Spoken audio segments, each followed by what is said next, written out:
Welcome, welcome, welcome. You have reached Saturday. Thank God it's Saturday. And you have also reached the Three Bells podcast as we have our special PLE episode as we look back at the highly anticipated Elimination Chamber for 2024 that happened earlier today at 5 a.m., aka 6 p.m. at Perth. We got a whole bunch to talk about because this whole night is dedicated to Elimination Chamber. It's me, your homie, Shane O'Mac, coming to you live from the East New York section of the table. And sitting with me is the cool man himself, our historian, our Google.com guy. It's Triple J. Triple J, what's going on? Yeah, it's your boy Triple J now arriving in Yo City. Aussie. Hey. Good to have you, Jay, as always. Now, yes, we do see Mundo, a.k.a. Mr. AKA's logo on the table. However, he is an administrator for this channel, so he started tonight's podcast for us, but he had to run on assignment. But he will join us before the end of the show tonight. Jay, I hope you're ready because we have a whole lot to talk about. Where is it? Where is that button? Here we go. Three Bells. Man, oh man, we had a PLE. And for the first time ever, if you're a morning person, unlike myself, you was able to catch it at 5 a.m. I have a feeling, I think, Jay, you caught it at 5 a.m., yes? Yes, I did, but unfortunately, you could say by 7:30, 8 o'clock, my eyes were going. So I had to rewatch it because when I looked at my paper was chicken scratch in the middle of one fight. So I was like, I had to relook at I had to be like, yo, did I really just write a whole bunch of nothing? That ass, like, yo. I forgot who came. Let me see. I still got the chicken scratch written. So this happened after Kevin Owens came out in the chamber match, and then everything else was just I don't know what it was. It was all offline and all off key, bro. Oh man. Oh man. I Well, at least you have something. I tried staying up during the whole thing. Like I took a 2.5 hour nap after our show and got up, and by the time I woke up, I saw that it was like a 4:45. I put the TV on. And boom, here comes literally as soon as the that first match had started, I was like, oh, I am nice, but damn, I'm tired. Well, we will talk about what you caught, and I can catch you up on what's going on, and then hopefully by the mid or 2/4 or 2/3 down the line, Des will join in. But we should be fine. We'll be fine. We'll be fine. But for the people out there who don't know exactly what the Elimination Chamber is, let me give you a nice little history lesson, if I can, just for a minute. I want to enlighten you on what's going on. By the way, Jay, I hear your heater clicking. There you go. Thank you. So let's talk about the Elimination Chamber. Started in 2002. So they said, how can we create this thing? The Elimination Chamber is an element of all Hell in a Cell, Royal Rumble, Survivor Series, and WCW's War Games. You know, with the elements as the countdown timer, and then the time intervals. Those come from the Royal Rumble and War Games. And then the enclosure cage is a format and thought of from both Hell in a Cell and War Games. And the elimination process was from Survivor Series and Royal Rumble. Like we said, it started in 2002.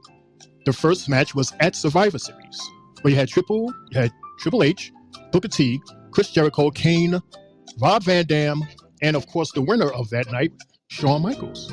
He didn't win for a spot at Mania. He actually won the World Heavyweight Champion. See, back then you actually fought for the titles. The first women's match was back in 2018.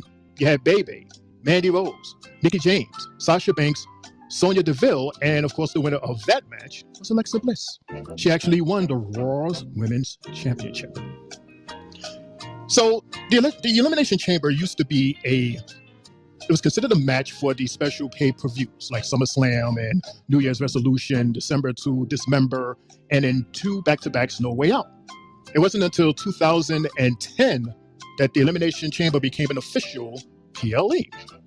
And that first official PLE was won by both John Cena, who he won the WWE champion, and Chris Jericho. He won the World Heavyweight title. In total, there are 34 men's Elimination Chamber matches. The most appearances is from Randy Orton at 9. The most eliminations in the entire span is Chris Jericho. He has 10 eliminations, followed by Randy Orton at 8. The most victories is our guy Triple H with 4. And then John Cena and Daniel Bryan ties at 3. In terms of the women, there's only 6. We have Liv Morgan. For the exception of not participating in the first one, she has participated in every Elimination Chamber. The most eliminations in her career is Shayna Baszler. She has 5. Shayna, Becky, Alexa, Asuka, Bianca, and tag team Sasha and Bayley, where there was a tag team titled The Boss and Her Connections. They are all winners of the Elimination Chambers. Jay, let me ask you this question. Based on everything, what are your thoughts on the history that I just said? Or is there anything that I forgot that you would like to add on to this? Pretty much, I'm good with the history, because this is a lot of history dating back to like the attitude, like the end of the Attitude Era, you could say, more or less. And it's definitely something that I appreciate, to understand and learn about.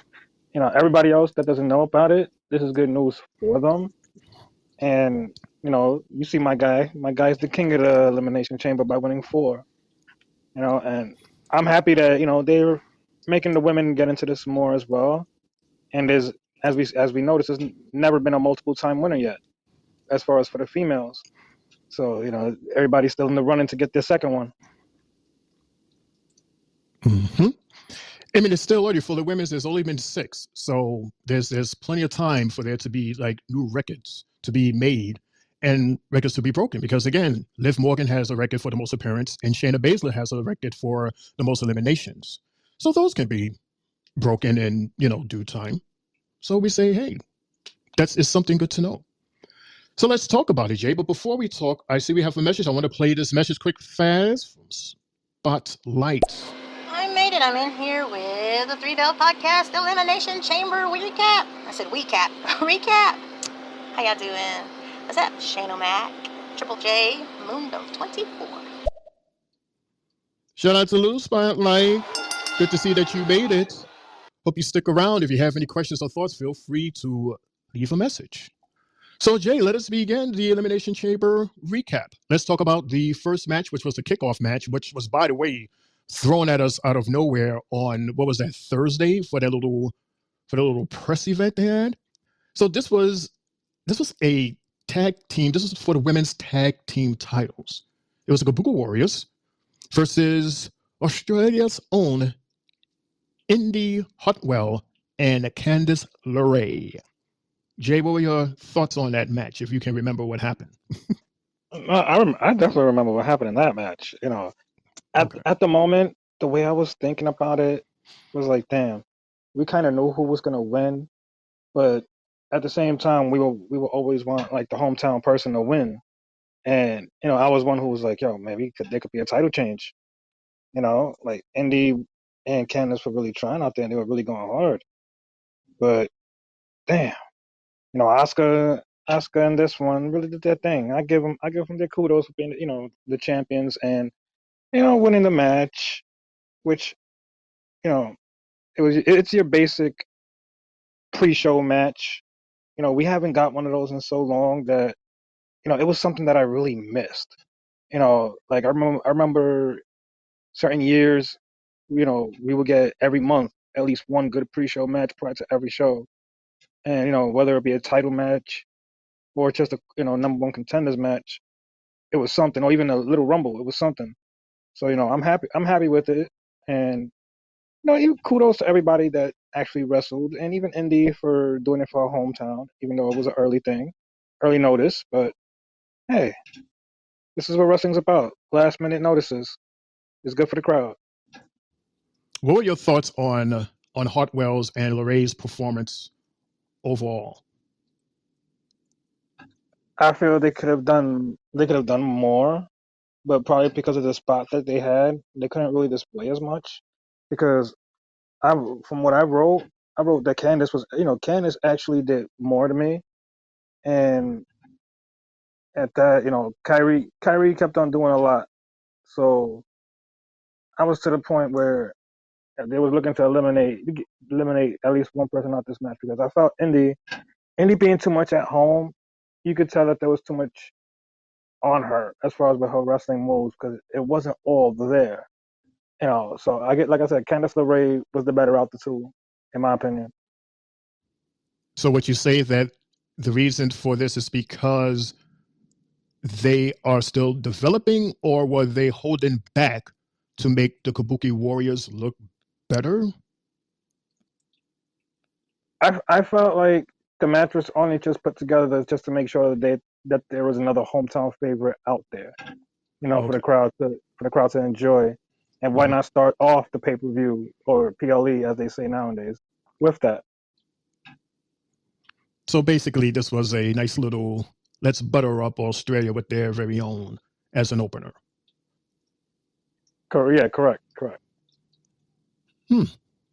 Well, yeah, like sometimes that when you see a match, especially a title match, especially one that's thrown so quick like this for the reasons we just mentioned. I mean, let's be honest, that's why we had this match. It's because of them. Who else would it have been against the Kabuki Warriors, or none at all? But my thing is, put up a good fight. At least put up a good fight. Give us something, at least to talk about. At least make it like worth it. But hey, congratulations to Kabuki Warriors. You may have won, but you have something to say, Jay? Oh no. Congratulations, Kabuki Warriors, but keep your eyes open because you do have two ladies that got their eyes on your prize as well as your heads. Because don't forget, revenge. The revenge mist is in the air.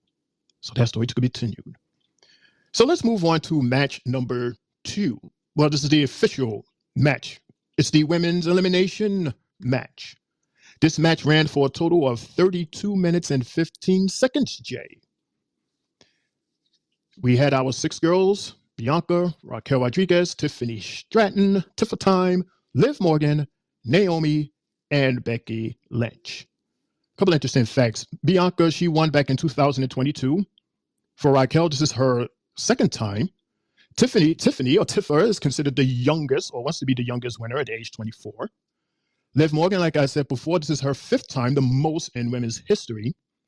And she was the last person to pin Rhea Ripley 2 years ago.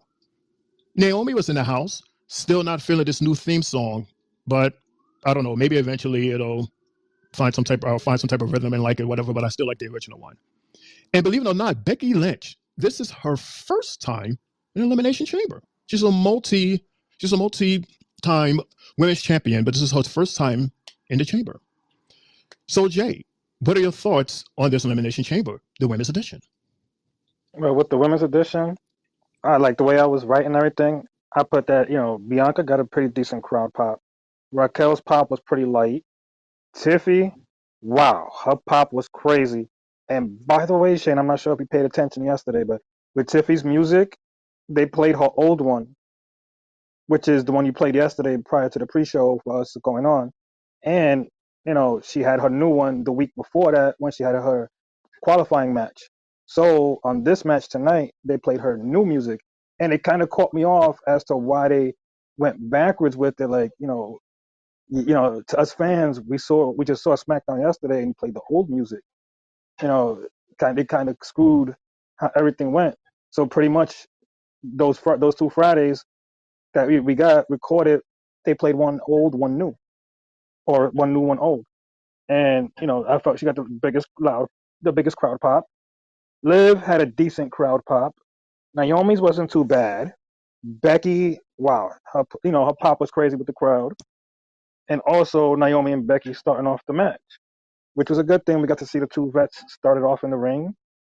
They were good countering each other. Naomi, her strength with the knees, catching her, throwing her down with the knees was wild as well. Also, that leg split that she did, shit, that was amazing. This is why I say, like last time when Logan Paul did it, I'm like, nah, nobody can do it as better as Naomi. She created that move, and I like it, and it was good. Once then, if you notice, number 3, Tiffy comes out as the first person, and the crowd was already onto her like Tiffy time, Tiffy time. They was behind her winning this the whole way, and it's amazing to see that the crowd that crowd in Australia seems to have had an eye on NXT big time to really know that she's already as big as she is at her age. So, also she had a wild spine buster that I thought was nice from her. She is strong. I really like what I seen from her in the time that she was out there. And Liv comes in.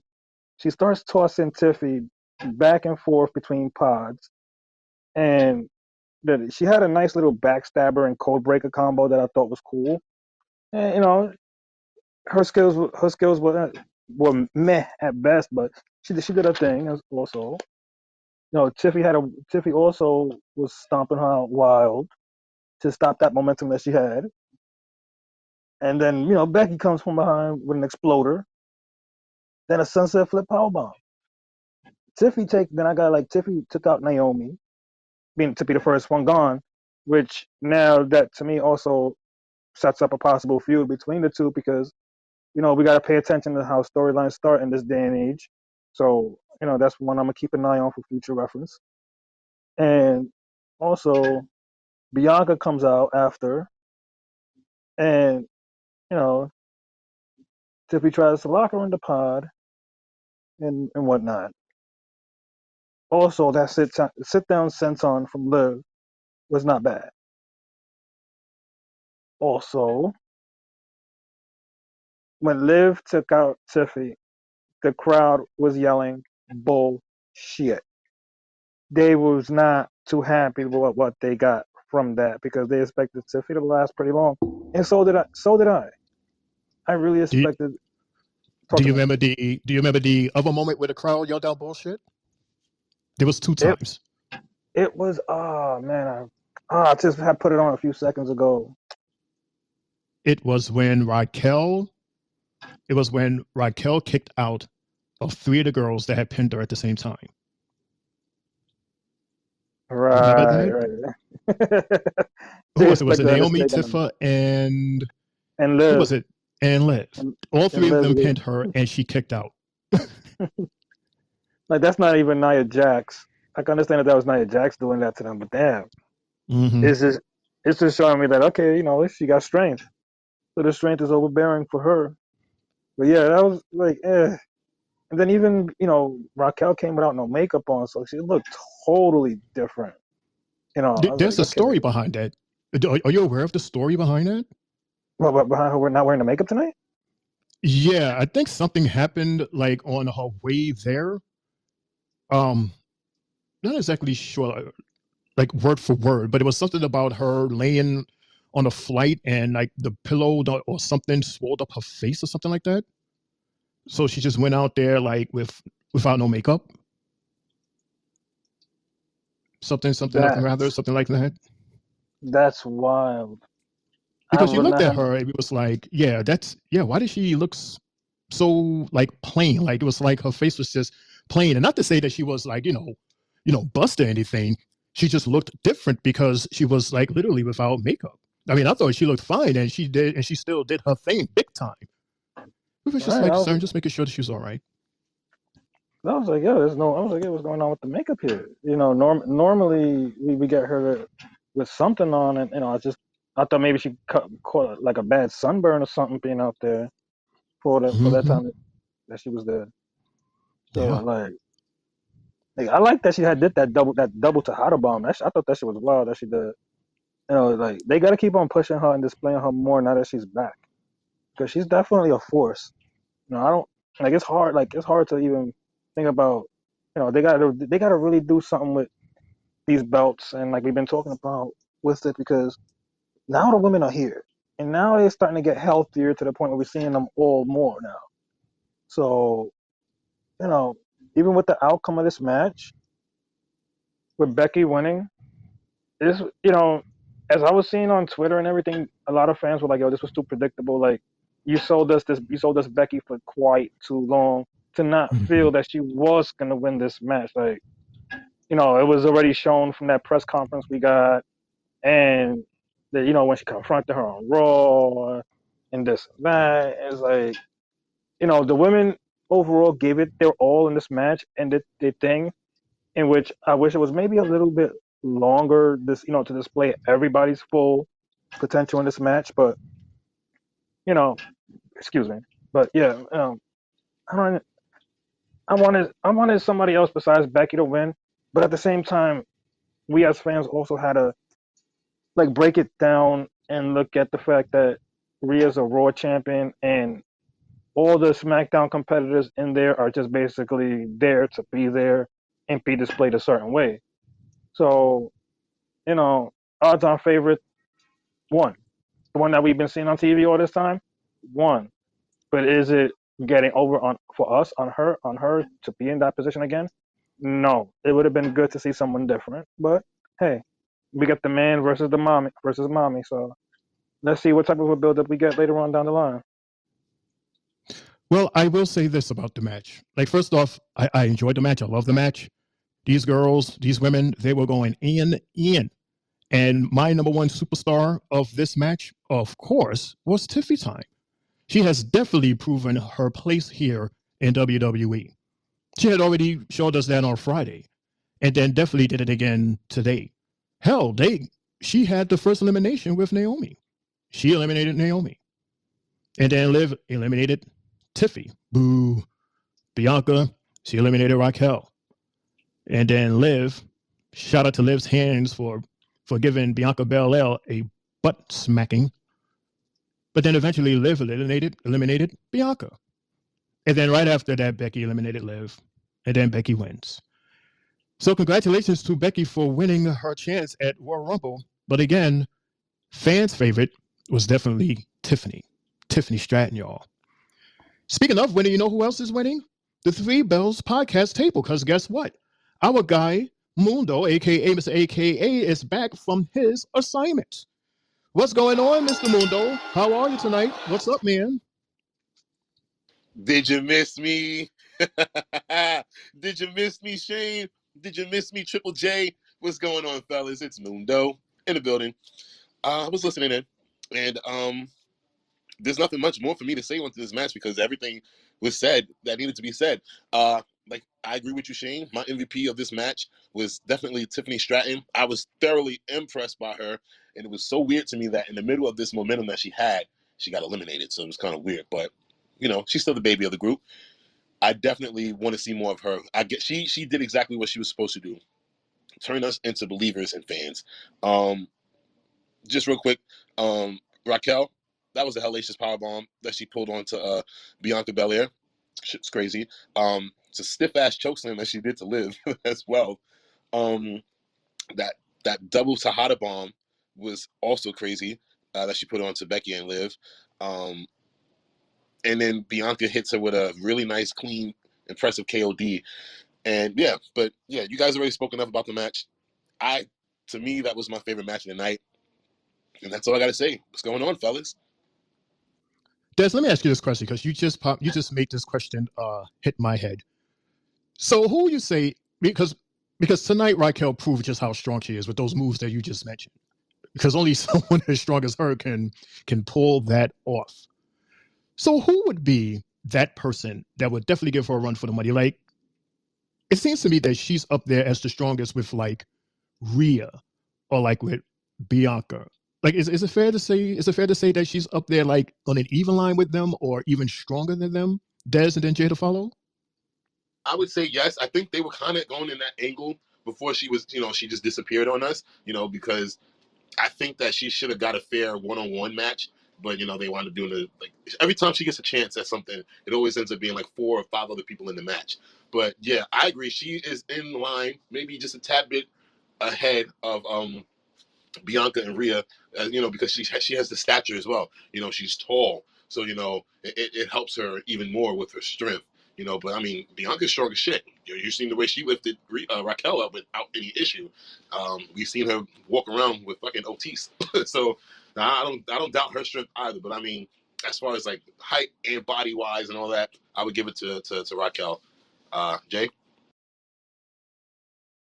Can you repeat the question again? Because Sure thing. Des was talking about Raquel's strength that was displayed on the Elimination Chamber. So I was mentioning Bianca Belair as well as Rhea Ripley in terms of their strength.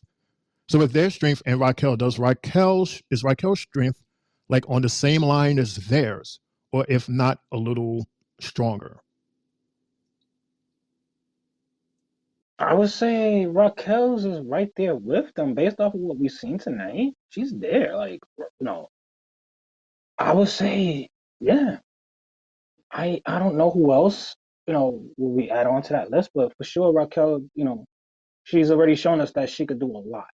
And Tiffy and they still got, Tiffy still got time to develop her strength. Bianca, we already know her strength. And Rhea, oh man. Rhea, there's still more. I want to see more. And Rhea shows me a lot every time she does fight. So right now I would say it's Rhea and Raquel and Bianca as far as like the three strongest at the moment. Well, of course you would say that because I just said that. I was asking if she was part of that crew, but yes, we all agree that they all are a part of that crew. But speaking of strength, let's go to match number 3, which was the Tag Team Championship. It was let me see if I can say this right, the New Koch Republic with Pete Dunne and Tyler Bate versus Judgment Day, current Tag Team Champions, Judgment Day. Now, let me openly say this to everyone, including the New Koch Republic, because I was questioning how you guys managed to get this position in order to compete for the tag team titles. So Cole reminded us that NCP had knocked off DIY in order to be in this match. Totally didn't think of that. Totally forgot about that. So they've earned this position, and that's why they had this match, or rather, that's why they was in this match tonight, or this morning.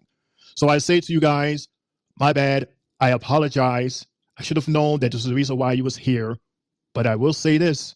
You guys definitely made me as a believer of your New Koch Republic team, because today you guys were absolutely amazing. Absolutely amazing. And there was only one move, which was the reason why Judgment Day won. You guys could have easily won, but something happened with Judgment Day. It was one move that changed the whole thing. So we're going to talk about that. But there was another thing. I don't know if you guys know this.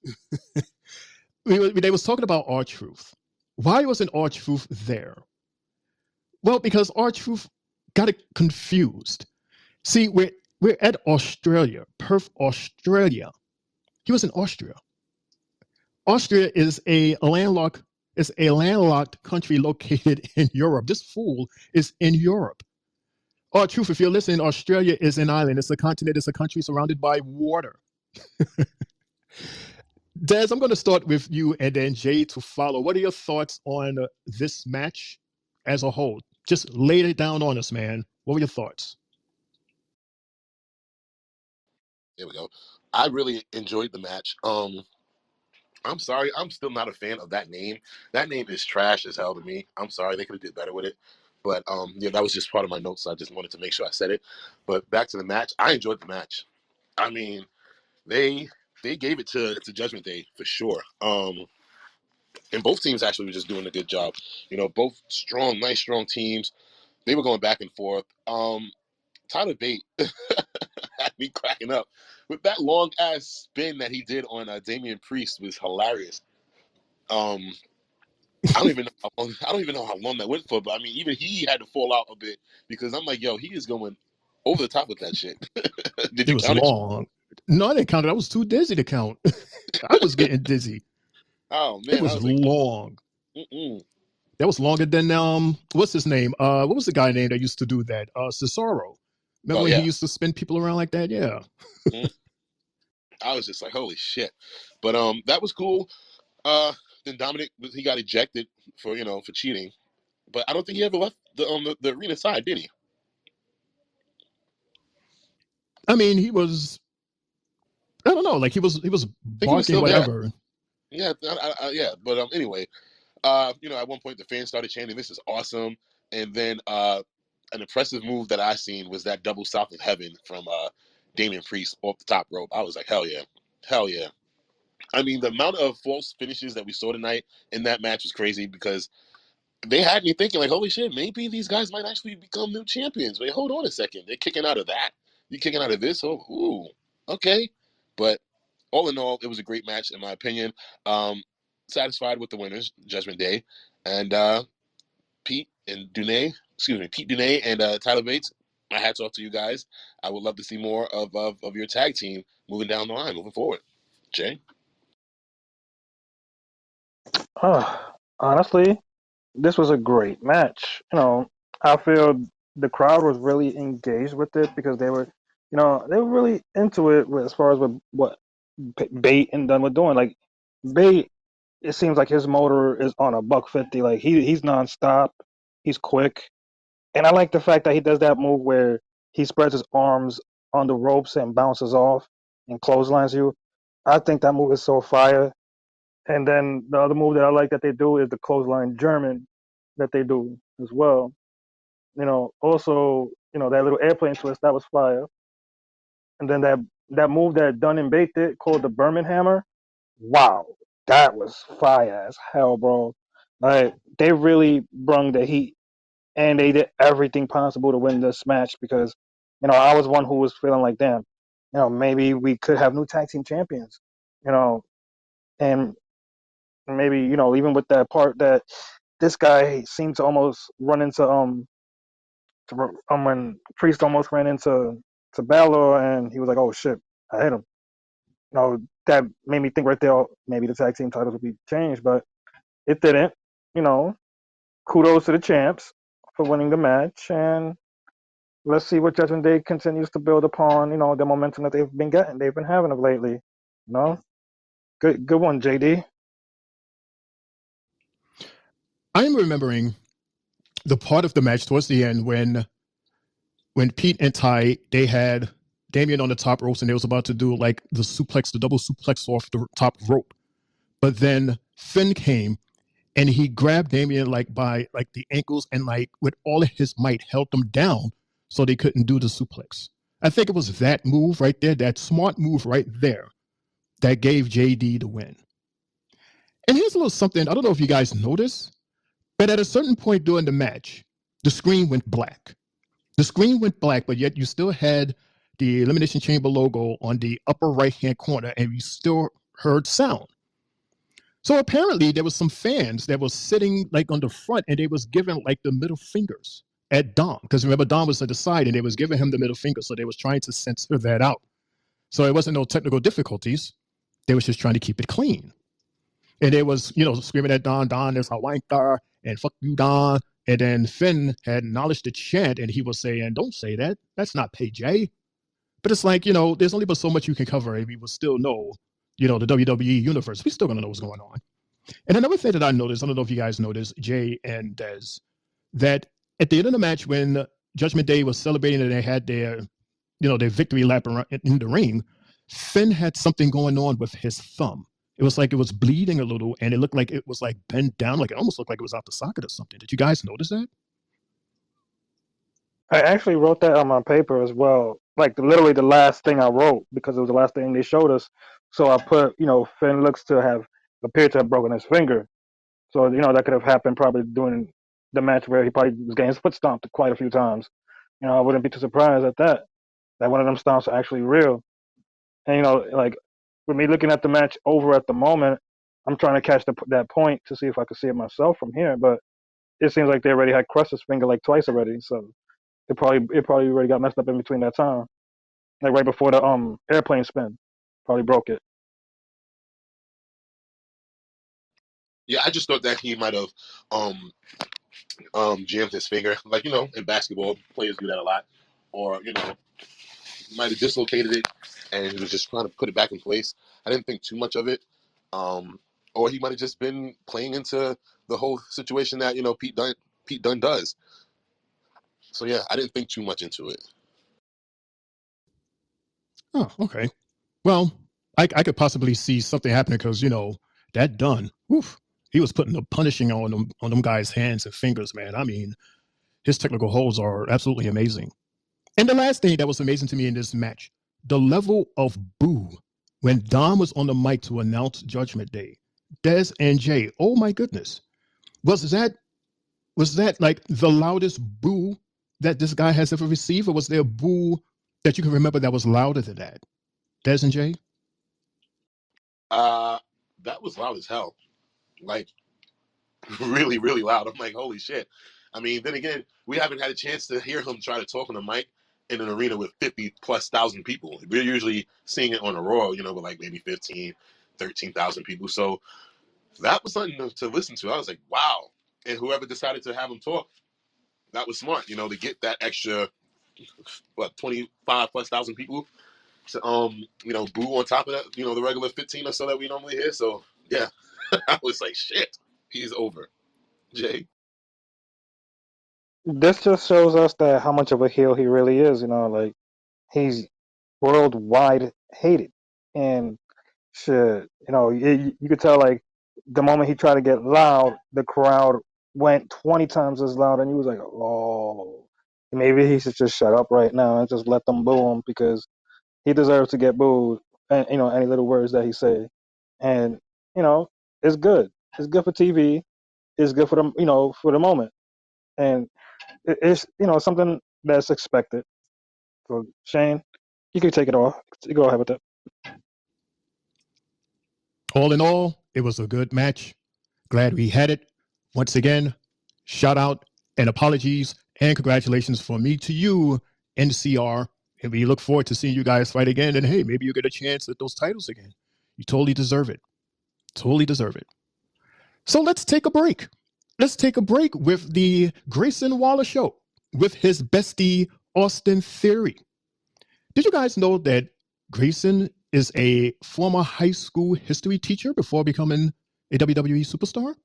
You know that. And also in the arena, sitting right by the announcement table, was UFC fighter Tai Tuivasa. And him and Grayson, they shared, that nasty thing that they did on Thursday, which was a shoey. So they grabbed a pair of like gold shoes and proceed to do a shoey. So Gracie threw some shade by announcing Cody, in the words of the winner of the 2024 Royal Rumble, the man who can thank the American education system for his inability to finish a story. Talk about shots fired. And then Seth came out, and this is how big Seth is. Not only did Seth had pyro, he had fireworks. This dude had fireworks in his intro, like seriously. And then before the interview started, Grayson goes, I want to take a moment here in Australia to acknowledge our tribal chief, Roman Reigns. Let's get those ones up. And then there was a wide shot of everybody. And if you notice, Seth was just about to put up his one and then caught himself and put it back down. And he also mentioned, and he announced, this is Seth Rollins, he announced that he is days away from being medically cleared to compete. That's good news. We're going to see Seth in the ring pretty soon. And then also Cody, he calls out The Rock. Anytime, any place. But then Seth taps him on the shoulder and goes, hey man, you know how this family acts. There's no such thing as just one person. If you need me, I'm right here. Des, we'll start with you and Jay to follow. What are you guys' thoughts on this segment? Well, I guess I'm the tribal chief because I keep going first. Acknowledge me. But I was very excited. Hey, just saying the truth. I was very excited to hear that Seth is very close to being cleared for competition, but I still think that they need to just roll with this him not competing situation because we don't want anything to happen, no freak accidents. Let's just leave it as it is. Let him continue to heal, even though he's healed, but let him heal more so we can get him at 100+% at WrestleMania. they kind of threw me a curveball with the whole challenge by Cody to The Rock. I'm like, okay, what the hell is that about? Like, where are you going to do that at? You're not going to fight on the SmackDown. You're not going to fight on the Raw. And I don't think it would be wise for you to try to fight him at WrestleMania before your match with Roman. So, but I like how Seth stepped in and was like, with the bloodline, there's nothing one-on-one ever. So basically, I'll be right there with you. I'll be by your side. So maybe this is the start of, the tag team match that we all kind of was looking at and thinking about after we saw the press conference. Let me see. Oh, not to mention, Seth threw shade at Roman again, after he said the crowd's gonna sing my song, and they started singing, and then he said his name is Seth freaking Rollins, and they were screaming it, and then as he was going to sit down, he says Big Pop, just taking another shot at Roman, which was hilarious. The Rocky Sucks chant breaks out again. It's still so foreign to my ears. It's been so long since we actually heard that, so it's like so weird. And then that shot to the Rock by Cody. Shane, I don't know if you said this. I don't remember hearing it, but he said to be the people's champ, you actually have to be around the people. I was like, oh man, shots fired. Shane, can you give him the meow, meow, meow, meow, meow, meow? Yeah, I definitely remember that. That was crazy because it was truth. It was truth, Des. Yeah. Yeah, it's very true. It's like, how me was like, maybe at one time before you were, the people's champ. So wow, I mean, geez Louise, I'm still a little confused by this whole thing. What's going on? It's still taking a life of its own. I guess we're just gonna have to sit back and relax and watch this thing develop. But overall, oh wait, Shane, Jay, did you guys notice how Austin Theory just snatched the mic out of Grayson Waller's hand and Grayson's face? And then when Grayson had the chance to stop Seth from doing the stomp to Austin Theory, Grayson just looked and was like, you know what? Fuck it. And he just went and leaned on the ropes. Did y'all see that? Do you think that's going to start something between them? I believe somebody in the last 2 months mentioned something about those two going at it. It might have been one of y'all. It might have been our mini panel guests. Well, our mini guest listeners and stuff. But I remember somebody saying that. What are y'all thoughts on that? Wasn't it you, Jay, that mentioned that? I think I may have, but I don't want to take full 100% credit. But it was it was something that you could kind of feel between the two because both of their egos are on 100. But then at the same time, they try to also sell us that they're like real big time besties when they chilling with like Logan Paul or whatnot.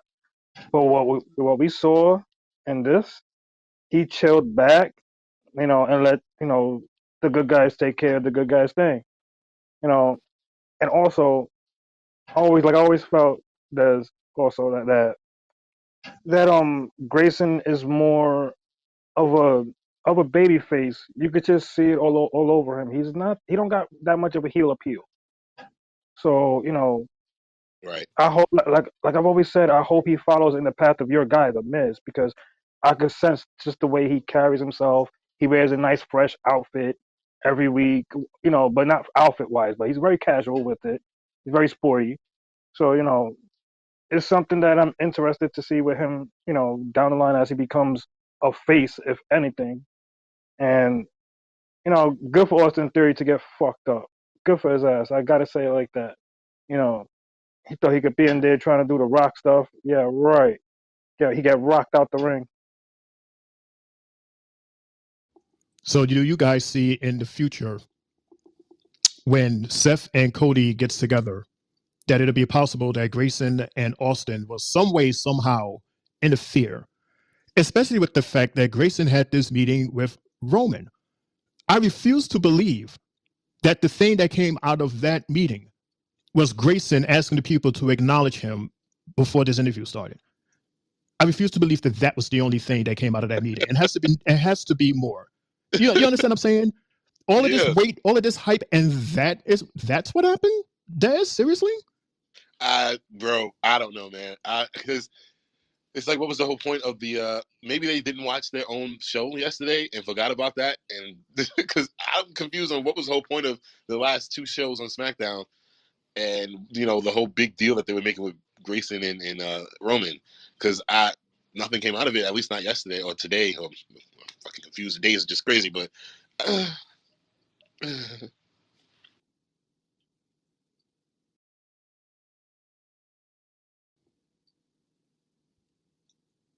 Was I supposed to say something? I don't know.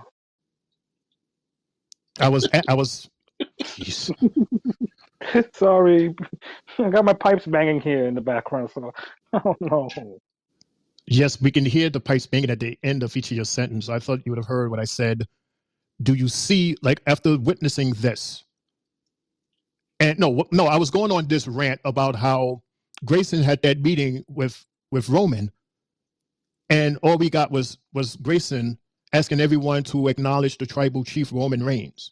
So I was saying, I know that's not the reason why they had that meeting. Because don't forget, the week before, he was talking with Paul Heyman. I guess it was to set up the meeting. And then just on Friday, they actually had the meeting. So what was the meeting? The meeting was for him just to say that? There has to be more there. Yes, Jay? Or this has been like the dumbest That thing ever. was, I think that was weird because Roman had that look on his face on SmackDown, like, yeah, I set something up really, really good, and that to me wasn't the setup I expected at all. I expected Grayson to come and talk his shit big time as far as the words from Roman, but it seems like Austin Theory took those words more than likely, and Grayson was like, "Oh, okay, fine. You probably said everything that I was supposed to say, and thus far, you want to get your ass beat. This is what you get." Because remember, something that you picked on yesterday as well is when you noticed that when Logan Paul and Austin Theory were like, "Yeah, we could go to back to with to see the tribal chief." Maybe maybe this guy was being nosy with what Grayson was doing. You never know. Well, hopefully we'll find out what he said. Because again, I hope that wasn't it. But I want to play the highlight of that little segment. And that was when Austin Theory said, "If it's a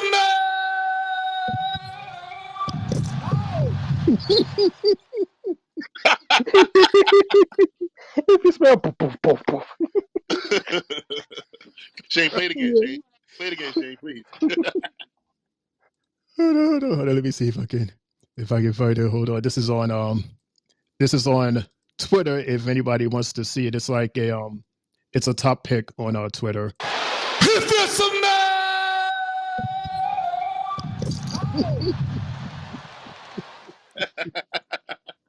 Because I'm picturing it in my head. That was hilarious. I played this clip several times, like back to back, because it was just so hilarious. I loved it. But I will say, shout out to Austin Theory. That dude is jacked. When Seth said, "Yeah, do your thing, take the jacket off, show the thing." He had several ladies out there that was getting the cat call and everything. Like, he's jacked. So yeah, we shall see. I have a feeling that they are going to do something, especially after this little beatdown here. One thing about Austin, he's not going to let that pass. He's definitely going to do something. But only one of them got beat down. So I don't know if it's going to be they. Maybe Austin, but not they. I don't think they. Well, Austin is going to try to convince this dude to follow him. That's his bestie. Come follow me. He had the chance to stop it, and he walked to the side and was like, "Go ahead and do what y'all do." He pigeoned out. I know, and Austin, he should address that. He should totally address that, because that's almost just as bad as Seth and Cody beating him up. Because you're supposed to be my boy, and you're playing possum over on the corner behind the plastic plants. Like, yo, what's going on? You're just gonna stand there and let them beat up on me like that? Like I should whip on your ass right now. Like, that makes it even funnier when you say he's standing behind the plastic plants. Yeah, he's standing behind the plastic plant. Because don't forget, Seth was like throwing stuff out of the ring, and this dude held on to one of the plastic plants. No, don't throw this one away. Like, wow. Imagine if you protected your friend like that. You protected a plastic plant more than your friend. Let that sink in, Austin. A plant was more valuable than you. Speaking of we're going to match number 4. We're going to the men's elimination match. This match had total 36 minutes and 55 seconds. Talk about meaty. This was that match that Big E was talking about. Meaty. Kevin Owens, he weighed in at 266 pounds. Bobby Lashley was 275 pounds along with Randy Orton. Logan Paul was probably the lightest guy in the ring at 220. Drew McIntyre, he was also 275. And LA Knight was 240. Dudes, the lightest guy out of the six was Logan Paul at 220 pounds. If that's not meaty for you guys, I don't know what is. I don't know how much media you can get with that. But Kevin Owens, this was his second time in Elimination Chamber. Bobby Lashley, he won back in 2006 when he was part of ECW. This is Logan Paul's first match. Again, this is Randy Orton's 9th time, making it the most in history. And he actually won back in 2014. Drew won back in 2021. And this was LA Knight's first Elimination Chamber. Des, I'm going to start with you and then Jay to follow. What are you guys' thoughts on this men's Elimination Chamber? Acknowledge me. Because if we didn't, you would say, you always call Jay first and then me. Nope. No. No, but there's a reason why. Just like you said it, there's a reason why I would call you first and then Jay on certain topics. I know, but I'm still saying, acknowledge me. No, but okay, so you can get your giggles on. Is that what it is? Yeah, come on, man. Because this match, it took me about 5 hours to get through this one match because of the type of day that I've had. So, how I felt earlier compared to how I felt when I got home when I was finishing this matchup was different. Because earlier the match, it was a little slow to begin with. I was like, oh wow, they're starting the match with what we saw last night, which was Drew versus LA Knight. The match that didn't have the actual winner because of everybody coming in and getting involved. And if you actually paid attention, Kevin Owens was the one that caused the match to get disqualified, correct? Shane, Jay. Which match? Which match? Last night, the SmackDown match. Yeah, because he out of nowhere attacked one of the guys. Who was it? Was it LA or Drew that he attacked? Yeah, out of nowhere, he just got out of the seat and just attacked him. So it was funny to me that KO was the third participant into the match. So now you have the same 3 guys from last night in the match together, going at it.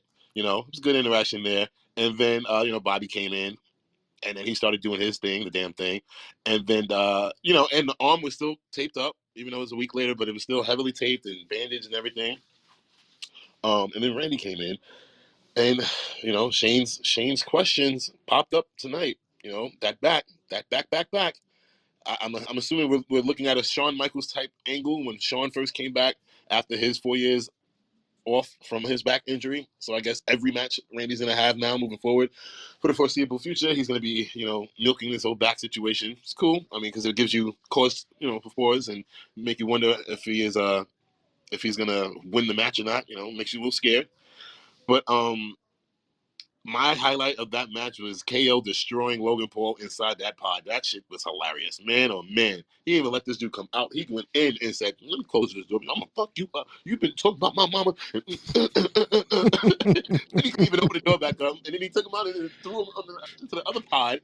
And then I was just like, yo, legit bad blood here. So clearly the story, I would think the story would continue, but, we'll get to it. We'll get to what I was going to say a little bit later. And then, Drew's in the ring with Bobby and LA Knight. They're going back and forth, and then Bobby hits LA Knight with a back elbow, which, he hits him with the bad elbow. Now, he's like, oh my God, my arm hurts. He's just standing there. And the next thing you know, out of nowhere, Drew McIntyre kicks the shit out of him. And 1, 2, 3. So I knew that elbow was going to cost him the match. I said it last night, and now that continues the story with the Final Testament. Well, he wasn't just crying boo-hooing. He was cussing. He was cussing. He was like, oh shit, oh fuck. And then they caught it. They tried to bleep it, but it's like, you can't bleep it after he'd already said it. Right. I mean, you're on fucking Peacock right now. It doesn't even matter. It's not like you're on fucking national television. You're on fucking Peacock. It is what it is. You can curse. Anyway, so Drew eliminates Bobby, due to the elbow injury. And so Bobby's taking his long ass, sweet ass time to get out the fucking cage. And I guess because he got knocked silly, I don't know. Or maybe his elbow was still hurting him, so he was just dragging. And next thing you know, and I believe I said this, that AJ Styles would find his way into this shit. And when I seen that man, because I was like, holy shit, he did. He came into the match and beat the fuck out of LA Knight with that chair. He laid that motherfucker out. He broke the chair. That's how bad he was beating his ass with it. And then gave him a Styles Clash on the chair. And then 1, 2, 3, Drew eliminates LA Knight. Shane, I have a question for you. Yes, sir. Those stats that you gave out about Randy Orton with his eliminations, did you include that with tonight's eliminations, or was that coming into the match?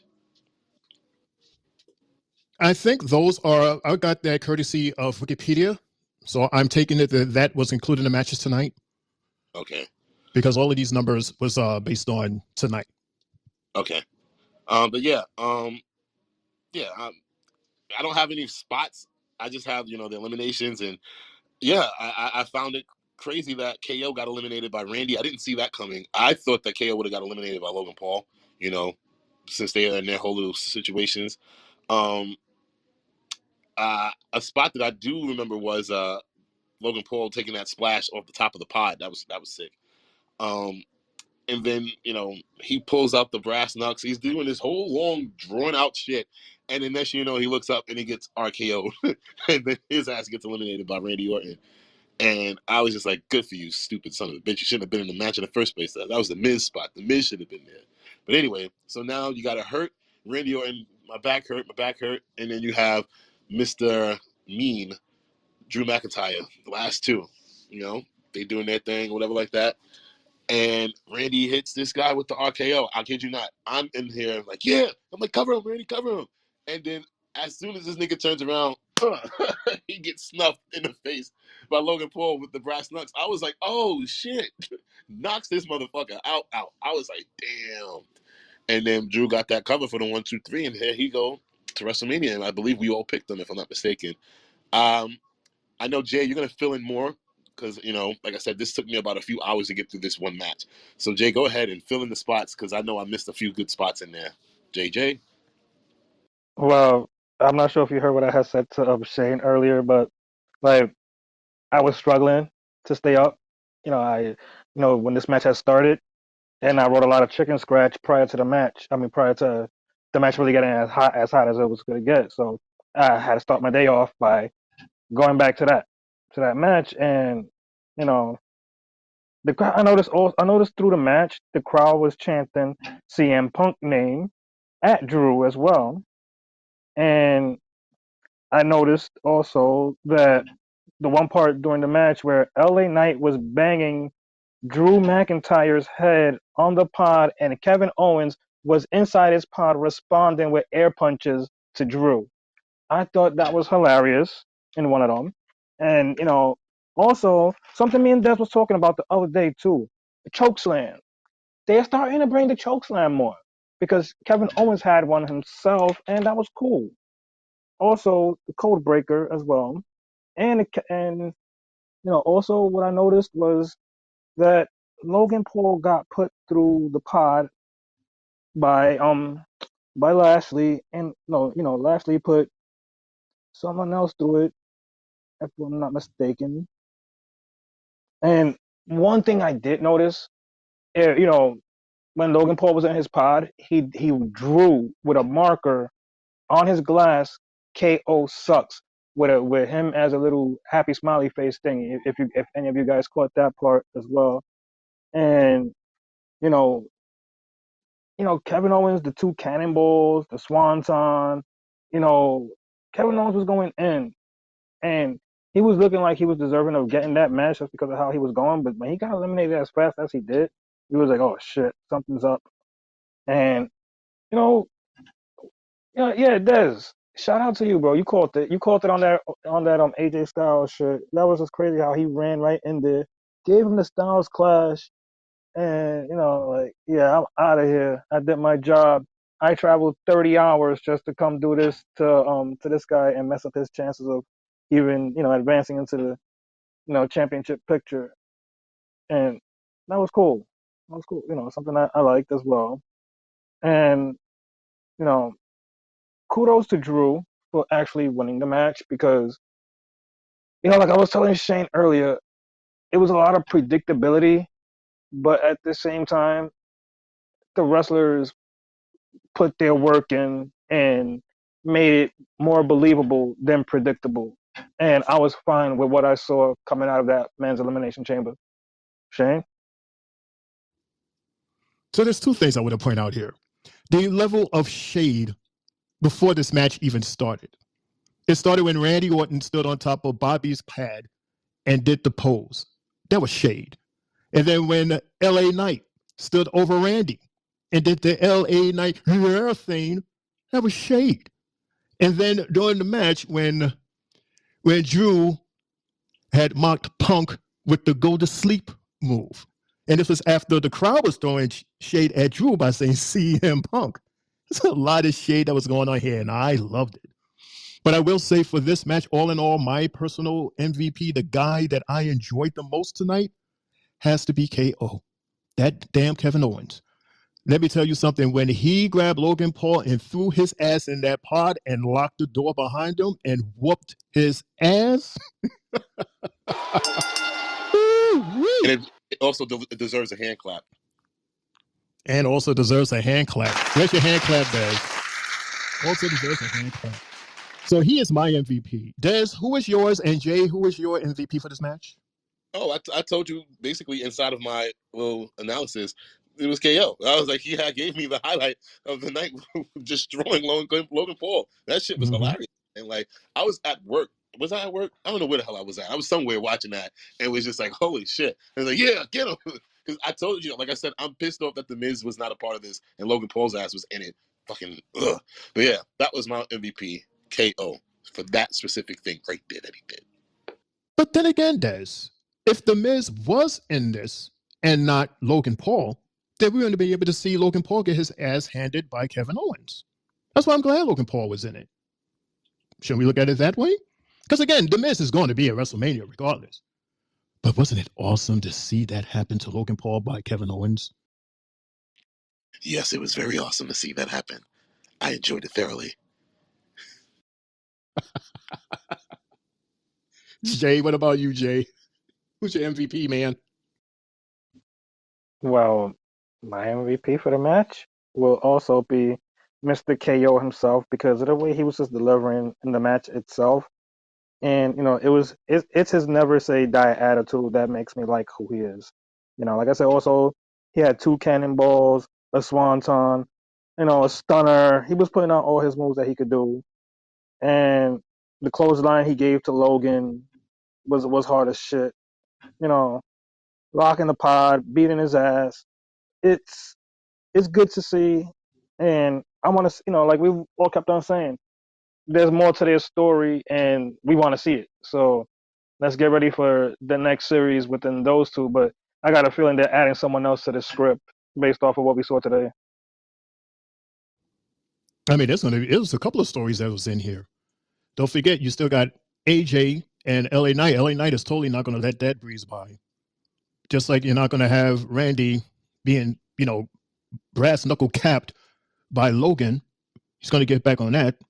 And then KO, he's just going to just beat everybody. Who knows? But I'm telling you, these stories, I'm definitely tuning into these stories. And congratulations to you, Jay, and you, Des, because we've all picked Drew to win, and he won. But then again, like Jay said, it was very predictable. We get to see our man, Triple H. He did his Vince McMahon thing where he said, let me pop my face out here quick fast to give y'all a little tidbit or something. So he came out, he said what's up, he said hello, and he announced that the attendance for tonight, well, this morning for this PLE, was an amazing 52,590. And he also came with pyros and fireworks. Ooh-wee. That was awesome. Congratulations to you, Triple H. Okay, now let's get to the main event. Nia Jax versus Rhea Ripley. Nia Jax. She hasn't had her hands on the championship in 6 years. So she is hungry. The match was awesome. It was one of the, if not the best match that I've personally seen Nia in. Definitely gave Rhea a run for her money. One of the highlights, and I'm sure it was a highlight of yours, Jay, as well, when Rhea was at the corner and Nia rubbed her big, luscious, juicy behind on Rhea's face. And I even put in my notes in quotations, Jay would love that. Rhea kicked out of an Annihilator. Are you kidding me? Are you kidding me? That's like people popping out. That's like people like popping out of the tombstone or the pedigree. She just kicked out of it like it was a nothing. I was like, wow. And then for the first time, we get to see Nia on the top rope. She was at the top rope, party people. That's how serious she was tonight. And then Rhea, she did her amazing riptide on Nia. That had to be the biggest riptide she has ever done.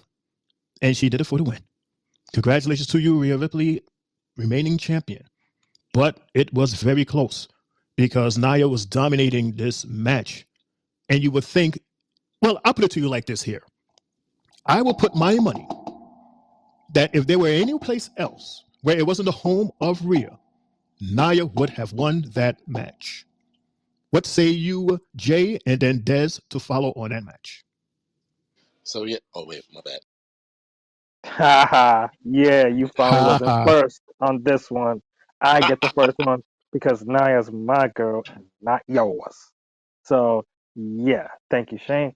And you know, with the way this match was, yo, Naya displayed so much offense that you was like, yo, she's pulling out every little stop to win. And she even did a submission move that even had Cole and this guy like, oh shit, she's really changing her arsenal of moves. And I felt as well like if you can display something something new, this is the time to do it, and she did it. And also the fact that there was a point in the fight where Nia missed her move and landed on her ass, and the crowd, reminded her of the old days where they was chanting "my hole." So you heard "my hole, my hole, my hole, my hole, my hole." I was like, oh shit, that was cool from the crowd. That Super Samoan drop was wild. I give kudos to her for that. You know, also the Samoan drop on the announcers table to break it was crazy. And the elbow, on top of that, the Samoan drop on top of the announcer's table, and then the elbow drop to break it. And that Annihilator was crazy. I thought, any other day that match is over after that one Annihilator. But, you know, we see who won. And yeah, Shane, that stink face when she smacked them cheeks, and then she went right to her. I was like, oh yeah, that was me right there at that moment when she did that. I might have to watch that a couple of more times because she smacked them cheeks. But kudos to Rhea for showing her strength at the end and catching her, with the riptide because that she did that shit real quick, smooth, and it was cool that her family was there to actually see her win it, and they got to celebrate with her. That's definitely more of a moment that she's never ever gonna forget. And like they said, this is her Mania moment before Mania. Acknowledge me. Anyway, just real quick, Jay, those two power bombs that Nia Jax did to Rhea Ripley, bro, were those not like the harshest power bombs? That reminded me of Brock Lesnar when he was power bombing that one-legged kid on SmackDown many years ago, like, or how he did Spike Spike Dudley. Dudley. Really? Yeah, and for that whole acknowledge me chant, I'm sorry, continue.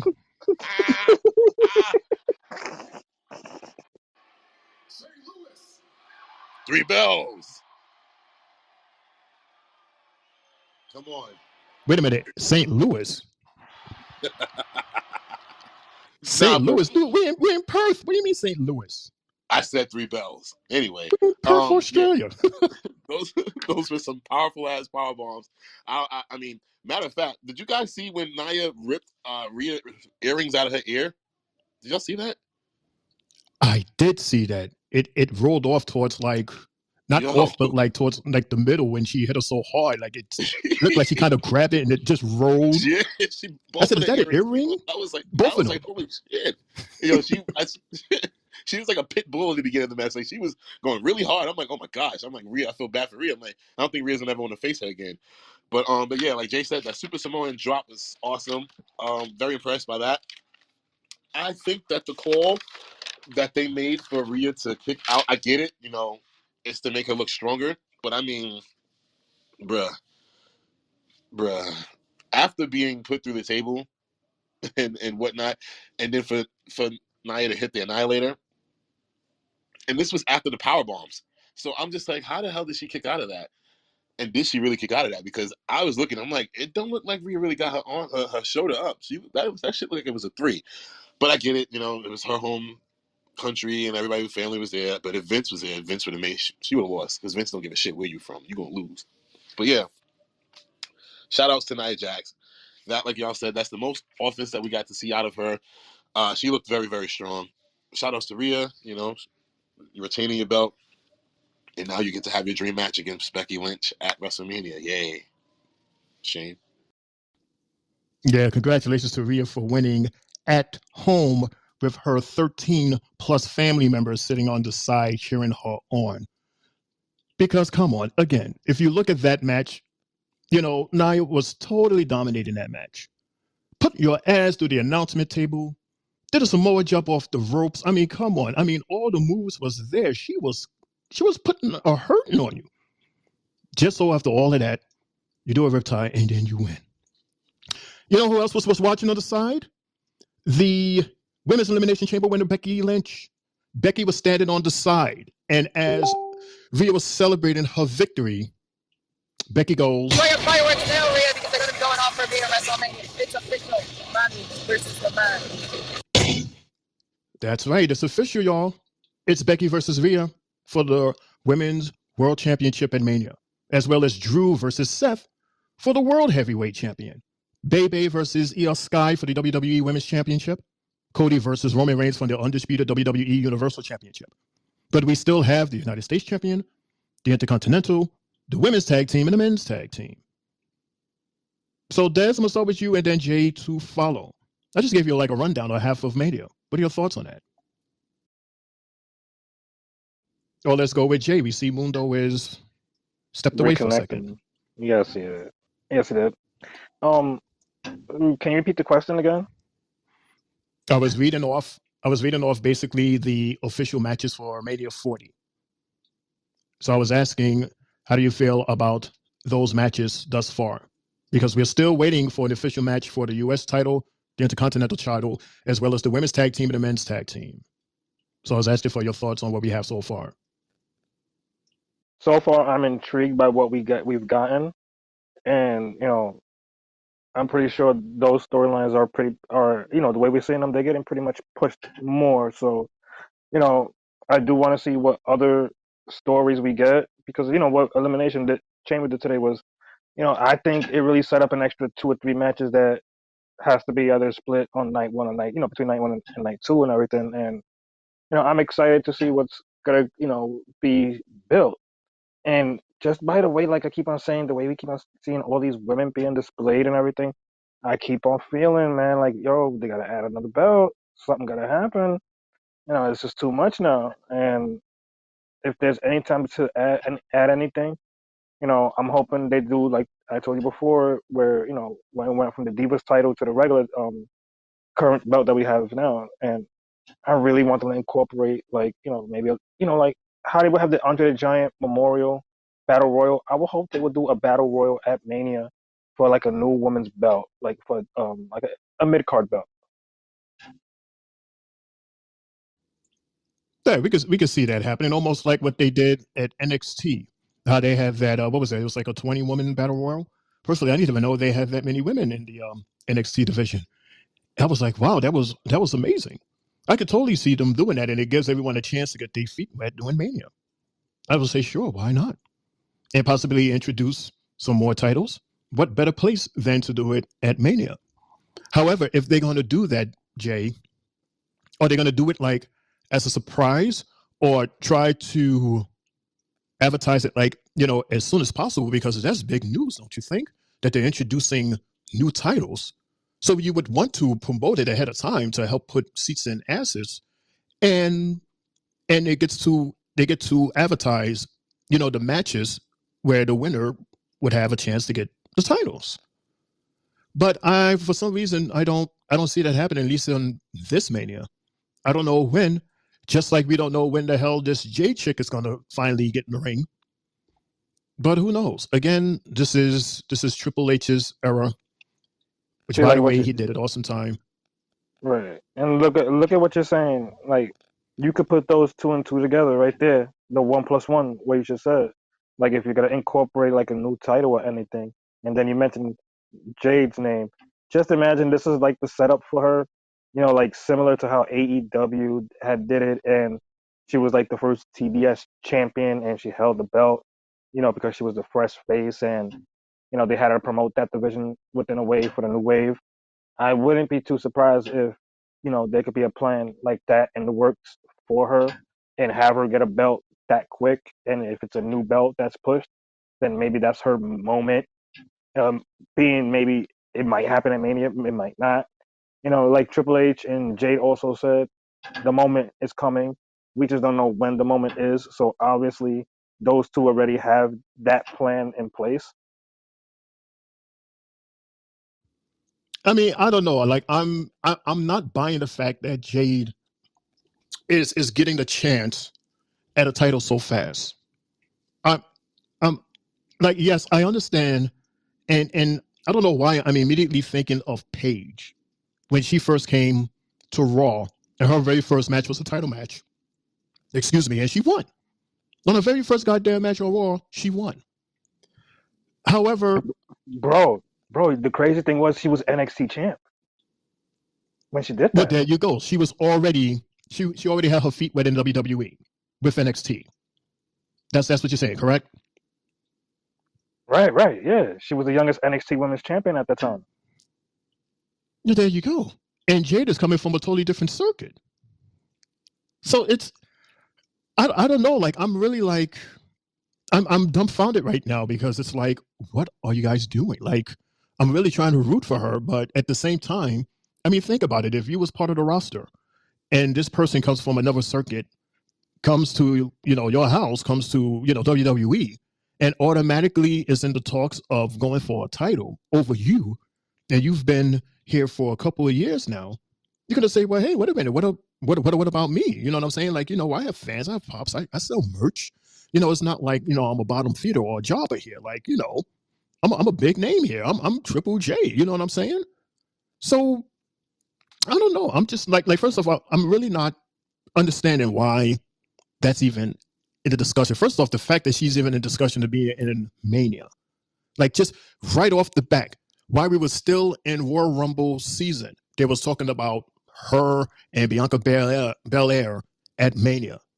And this chick she has not had a full match yet for us to even determine if she's even worthy of that. We was doing it based on what she did at another circuit and based on how similar she looked to Bianca. We don't even know how they are going face to face. So again, I'm just like, just give me something to just hold and grasp and just refer to, rather than just a quick second or so, or minute or so from Rumble. Or maybe I'm just bugging. I don't know, Des. I don't know, Jay. I don't know. Maybe you can convince me, like you're trying to convince me to give B-Fab, a chance to shine. Well, I can't even try. I can't even tell you to. I can't even tell you that because I the only time I've seen Jade was at Royal Rumble like you, so I'm not familiar with her. So I don't know. I don't know what it is that that's keeping her back. Um, I remember I said that maybe the whole reason why she wasn't a part of the Elimination Chamber is because everything was basically put out there. So you make the switch for her, so it wouldn't make too much of a difference. So you can still get the story out there for Becky Lynch to win. And we still don't even know what brand this chick is on to even be talking about WrestleMania and championships and stuff of that nature. Can we get you on a brand, and then let's see how that goes from there. But I mean, at this point, it, I mean, the only way that they can go is either, like it was said last night, with her and Nia Jax because of the whole situation that happened at Royal Rumble, or her and Bianca Belair, because that's what the fans want to see. Other than that, anything else at this point is just like, whatever. Because this, I mean, she's so new still. There's no story. There's no nothing. I mean, even the allure is like over with now at this point. Even though they'll still get a pop here and there. She pops up on TV, but yeah, I don't know. I don't know. Exactly. See what you're feeling? That's exactly what I'm feeling. It's like you don't know, but here's a scenario, but you don't know. But here's another scenario, but I'm not sure. All I'm saying is make it make sense. Just make it make sense.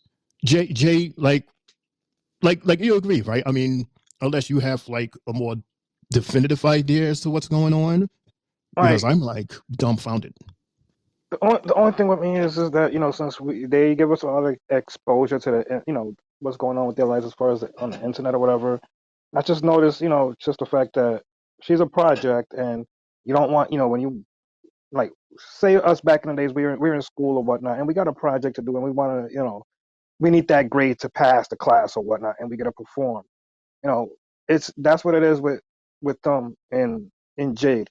She's a project that they don't want to fail. So a lot of people's jobs might be on the line with this one, as far as is this a good signing or not. So they got to know when to push the button the right way for her. So if they already obviously know when that button is being pushed, then we just have to, as we all been saying, sit back, wait, and see, because we're all questioning what she has and what can she bring to the company.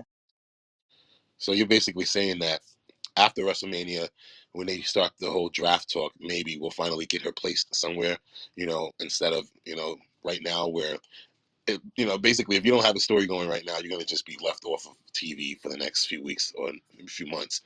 So maybe you just wait till after WrestleMania. Then when you start talking about drafts and moving people around, you'll make the roster a little more even by doing that and then inserting her. Shane, what do you think? Well, it seems to me that right now, what they're doing is they have her doing like promotional tours, like what was that? It was some musical event that happened, and she presented. Was it was it Nelly? Was it Nelly that she gave a WWE title belt to? And Yeah. I was saying to myself, yeah. And I was saying to myself, I said, wow. I said, not for nothing. Jade, she does have this ginormous presence. She does have this aura around her. It's like wherever she goes, she's going to get attention. So I would give WWE credit for using her for their promotions. Whenever they're in town, if they're in Perth, have her walk around, Perth and do some, shows and just promote. They use all It the black. seems like That's the black people's role in WWE when they're not doing anything else as far as the ring. oh, okay. So it's like dance, clown, dance, huh? Yeah, That's what like it is. what's his name? The one that fell into the ring? Oh, Titus. Titus, that's his job. Clap, clap, juck and jive. Mark Henry used to do the same thing. They just get these nice little titles that sound really nice, but don't mean shit, but just go out there and smile and be happy. Mm, mm. But at the same time, they have this ginormous presence. They attract because it's like, wow, who is this guy? That's Big Titus. That's Big Mark Henry. That's the amazing Jade that looks like Storm from X-Men. They just have these presence about them that attracts. So I guess they figuring, well, since we can't use them in the ring, just use them out the ring for our little outreach programs, for our promotion programs. So if that's what you're going to use her for, then there you go. There you go. But what I'm saying is, I just don't think it is fair that you just automatically throw her into a title match. And Jay made me feel much better when he explained to me that Paige was already in the WWE when she won that title match on her first appearance on Raw. So we'll see. I apologize for going off like this, but we do have a little extra time, so that's why I kind of did. But let's do what we are going to start doing for every show. Let's do the Three Bells match and or moment of the night. Des, I'm going to start with you and then Jay to follow. What was your match and or moment for tonight or this afternoon? Yeah, my match of the night, I'll give it to the ladies, the women's elimination chamber match. Oh, wait, hold on, Shane. This segment doesn't get no nice, cool music to go underneath it. Like, what the hell? Nothing. No, I just gave you 3 bells. Go ahead, hit it. Oh my gosh. All right. Well, yeah, like I was saying, I give it to the ladies. The ladies elimination chamber match was very exciting. They opened up the show, and in the moment, a matter of fact, screw that. I'm gonna change it for my specific type of timing right now. Instead of the moment of the night, See, this is why we don't have music, because we don't have enough music for you and your thoughts, and then you changed it, and then we all know Jay. So there's your answer to why there's no music. Continue. And then Shane interrupting me. Yeah, we don't have enough time for that. Yeah, you're right. We don't. Welcome to Dad's World. I have not interrupted a soul tonight, so I've been very quiet. Tonight. There you go. Tonight. I didn't interrupt anybody last night either. I mean, I've been listening. I haven't been good, but yeah. Before I lost my train of thought, instead of moment of the night, I'm gonna give my MVP of the night, and that'll be Miss Tiffany Stratton. Man, I mean, nobody else tonight impressed me the most other than her. I mean, man, that girl. I said it last night. It fits like hand in glove. If I would have never known that she was in NXT, she would have always been a WWE. I would have thought that she got drafted over from Raw or something. Like, she fits perfectly. She fits with these veterans, because if you think about it, she was in the ring with a whole bunch of veterans tonight, and she fit perfectly with them. I was just in awe of the shit that she was doing and the strength that she was showing, and the passion, the efficiency, that she's not scared of the moment at all. She was waiting for Bianca Belair. I'm just very excited for her. Maybe I don't know. Again, are they getting an angle? I don't know. But women's chamber match is my match of the night, and my MVP of the night is Miss Tiffany Stratton. Jay? I will go the same route, but I'm gonna give it to the Nia versus Rhea match because that match was as advertised. We got both deliveries from these women that Nia was being sold as the woman that could not be stopped.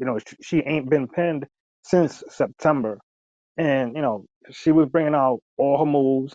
The best move of that match to me was that double Samoan drop, besides the power bombs, and also the fact that we got to see the home crowd favorite win, and that always is a fairy tale story for certain wrestlers that when they go home they always win, and so I would say the MVP tonight is the hometown hero, the champion, the Eradicator, Rhea Ripley.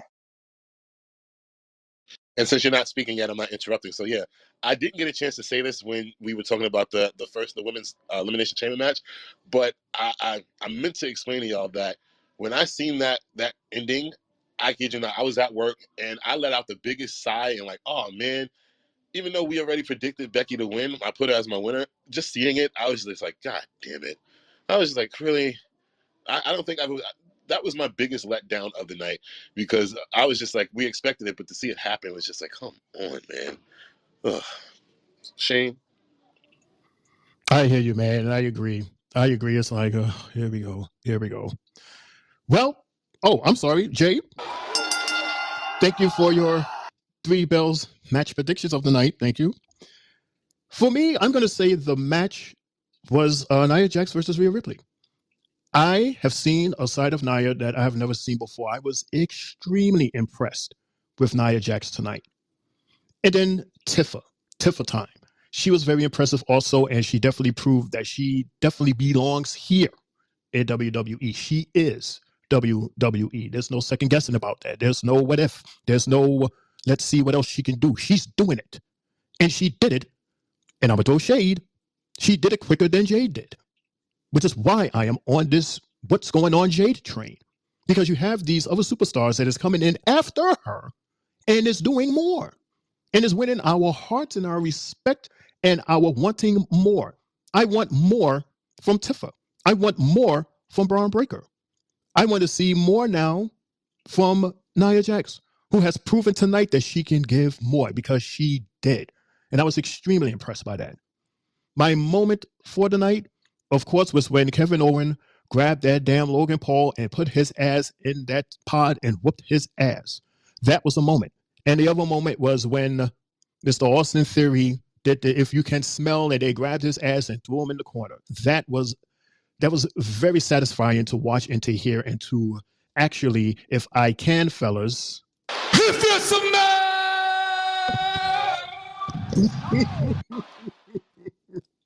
Curse thy Pete today!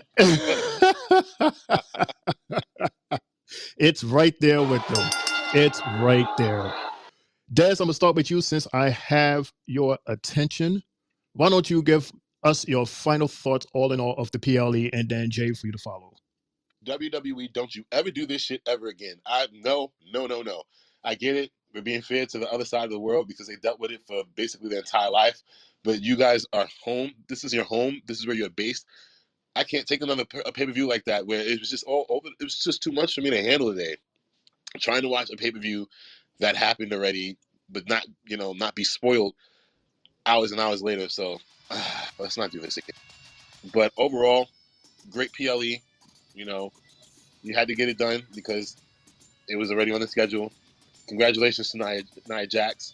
Congratulations to Rhea Ripley. Congratulations to Drew McIntyre and all the fellas in the match. Congratulations to Becky Lynch and all the ladies.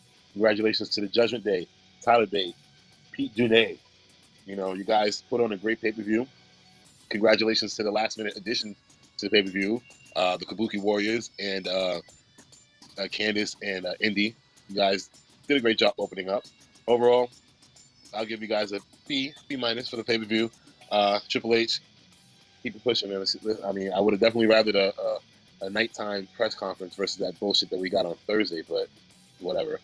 But those are my overall thoughts. It's my birthday. It's 12/24. Jay? Since it's, a great pay-per-view to me, I like to say I thank the crowd for being there and withstanding everything that, that Shane, Des was saying as far as with us getting that fair advantage. It's good to see them having that advantage for once, and it's good. It's good for the future. So, kudos to every wrestler for performing tonight, doing their thing, and delivering, which is what we expect night in and night out from wrestlers that entertain us 3 nights a week, sometimes 4 nights a week. Everybody that came down there, shout out to all of them. Shout out to the announce team, as well. The show to me, I'm leaning on a grade of a C.